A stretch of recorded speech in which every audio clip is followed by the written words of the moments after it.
সবাইকে মহাষ্টমীর শুভেচ্ছা রইল। বলতে বলতে মা আর মাত্র 2 দিন আছে।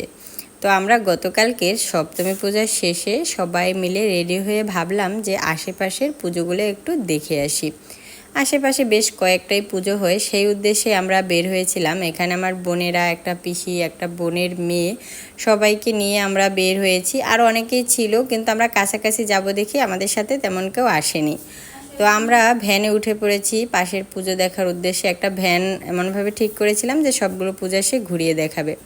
ভ্যানে ওঠার পরে আমরা পুরোটা প্ল্যান চেঞ্জ করে ফেললাম।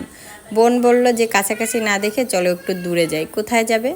আমাদের উপজেলায়। উপজেলা বেশি দূরে না, 20 মিনিটের পথ। তো আমরা ভ্যানে করেই রওনা দিলাম, আর নামিনি কোথাও।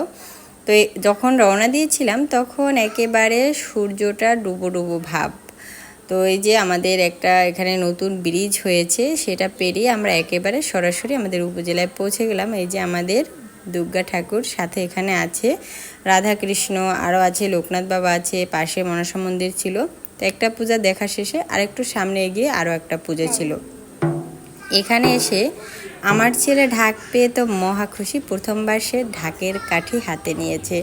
ঢাকটা তার থেকে একটু বড় হওয়াতে বুঝতে পারছিল না কিভাবে বাজাতে হয়। এরপরে আমরা ওখান থেকে আবার বের হয়ে গেলাম। যখন এখানে পৌঁছেছিলাম তখন লাইটিংটা শুরু হয়নি, কারণ তখন একেবারে দিন ছিল। তো সন্ধ্যা হয়ে গিয়েছিল, তখন দেখলাম সব লাইটগুলো জ্বালিয়ে দিয়েছে। আর পুজোতে লাইটিংটাই বেশি আকর্ষণীয় হয়, দেখতে এত ভালো লাগে। লাল, নীল, সবুজ কত ধরনের লাইট থাকে। তো এখানে দুজন ঢাক বাজাচ্ছিল। পুজোতে ঢাকের বাদ্য না থাকলে একেবারেই ভালো লাগে না। তো সেটা দেখে আমরা এখান থেকে বেরিয়ে পড়লাম বাড়ির উদ্দেশ্যে, কারণ বাড়ির কেউ জানে না যে আমরা কোথায় এসেছি। আমরা নিজেরাও জানতাম না যে আমরা এত দূরে চলে আসব। তো সেখান থেকে আমাদের মামা বাড়ির সামনে একটা পুজো হয়, সেটা দেখে বাড়িতে চলে আসলাম। এটা আমাদের বাড়ির কাছেরই মঞ্চ।